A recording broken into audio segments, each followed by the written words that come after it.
보통 에이, 내가 뭐 나쁜 마음 먹는 것도 아닌데 법 어길 일이 있겠어? 이렇게들 생각하시잖아요. 근데요, 우리가 정말 아무 생각 없이 한 행동이 사실은 불법일 수 있다는 거 아세요? 오늘 바로 그 진짜 깜짝 놀랄 만한 이야기들을 한번 파헤쳐 보겠습니다. 자, 그럼 바로 한번 시작해 볼까요? 우리의 상식을 시험하는 아주 흔한 상황부터 한번 던져볼게요. 길을 가다가 돈을 딱 발견했어요. 여러분, 가장 먼저 무슨 생각이 드세요? 아마 대부분 와, 횡재했다 이런 생각부터 들겠죠. 하지만 법의 세계에서는 완전히 다른 이야기입니다. 여기 보시는 것처럼 그 행동은 범죄가 될 수 있다는 사실, 우리의 직감이랑 법의 현실 사이에 이렇게나 큰 차이가 있는 거죠. 네, 바로 이겁니다. 우리가 상식이라고 믿는 것과 실제 법 조문 사이에는 생각보다 훨씬 큰 간극이 있어요. 지금부터 세 가지 사건 파일을 열어서 우리의 평범한 일상이 어떻게 심각한 법적 문제로 번질 수 있는지 한번 들여다보겠습니다. 자, 첫 번째 사건 파일입니다. 주제는 주운 돈, 과연 내 것일까? 누구나 살면서 한 번쯤은 마주칠 수 있는 어쩌면 상상해봤을 법한 바로 그 상황이죠.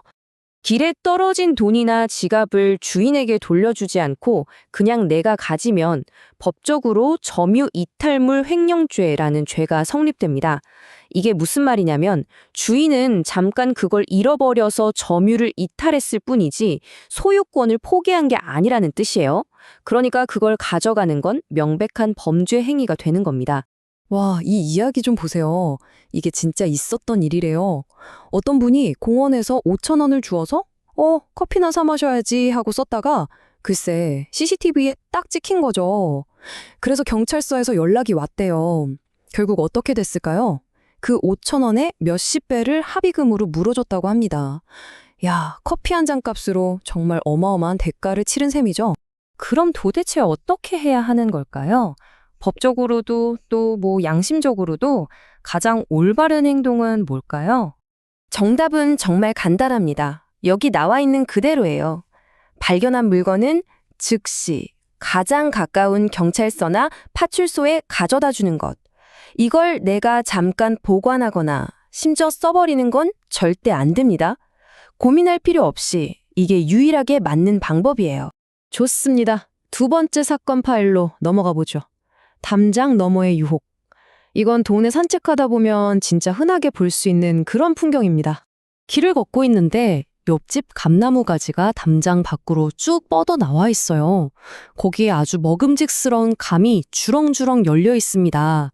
자, 이거 하나쯤 슬쩍 따먹어도 괜찮을까요? 여기서 우리 민법이 아주 재미있는 기준을 보여줍니다. 만약에 나무 뿌리가 우리 집 땅으로 넘어왔다? 그건 그냥 잘라버려도 괜찮아요. 하지만 가지는 이야기가 다릅니다. 가지가 넘어온 경우에는 반드시 나무 주인한테 먼저 이거 좀 잘라주세요라고 요청을 해야만 해요. 함부로 자르면 안 됩니다. 그래서 결론은 아주 명확합니다. 가지가 우리 동네 길거리, 즉 공공장소로 넘어왔다고 해도 거기에 달린 과일의 소유권은 여전히 나무 주인에게 있는 거예요. 그러니까 허락 없이 따는 순간 그건 바로 절도죄가 됩니다. 근데 여기서 더 놀라운 게 뭔지 아세요? 이미 나무에서 툭 하고 땅에 떨어진 과일 있잖아요. 그것조차 함부로 주워가면 안 된다는 겁니다. 이 경우에는 아까 우리가 봤던 점유 이탈물 횡령죄가 적용될 수 있어요. 와, 소유권이라는 게 정말 엄격하게 지켜지는구나 싶죠. 자, 이제 마지막 세 번째 사건 파일입니다. 장난의 진짜 대가. 우리가 정말 가볍게 생각하고 넘기는 장난이 얼마나 무서운 결과를 가져올 수 있는지 한번 보시죠. 뭐 친구한테 장난을 치고 싶거나 아니면 좀 얄미운 사람 골당 먹이려고 그 사람 집 주소로 배달 음식을 막 시키는 경우가 있잖아요. 이걸 그냥 짓궂은 장난 정도로만 생각해도 정말 괜찮을까요? 이 장난 전화 한 통이 그 즉시 음식점 사장님한테는 수십만 원에 달하는 직접적인 금전적 피해를 입힙니다. 누군가의 생업을 심각하게 위협하는 행동이라는 거죠. 법적으로 보면 이건 절대 단순한 장난이 아닙니다. 여기 나와 있는 것처럼 위계에 의한 업무방해죄라는 아주 무거운 이름의 범죄로 다뤄질 수 있습니다. 그 결과요, 절대 가볍지 않습니다.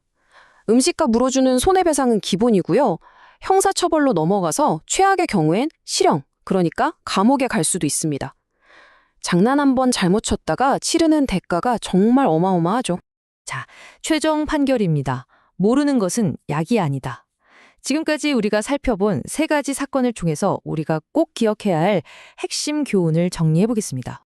오늘 이야기 딱 세 가지만 기억하시면 됩니다. 첫째, 길에서 주운 물건은 내 것이 아니라 경찰의 것입니다. 둘째, 담 넘어온 과일이라도 그건 이웃의 재산입니다. 그리고 셋째, 장난으로 하는 허위 주문은 그냥 농담이 아니라 심각한 범죄라는 것. 이것만 알아도 괜한 법적 문제에 휘말릴 일은 없을 거예요. 결국 이 한마디가 오늘 이야기의 핵심인 것 같습니다. 나쁜 의도가 없었다. 이 말만으로는 법을 어기지 않았다고 할 수 없다는 것.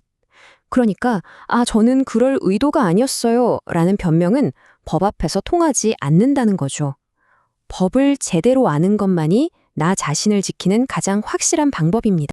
오늘 우리가 함께 들여다본 사례들 말고도 어쩌면 우리 일상 곳곳에는 생각지도 못한 법적 함정들이 숨어 있을지도 모릅니다. 오늘 이야기가 여러분의 하루를 법의 시선으로 한 번쯤 다시 돌아보는 그런 계기가 되었으면 좋겠습니다.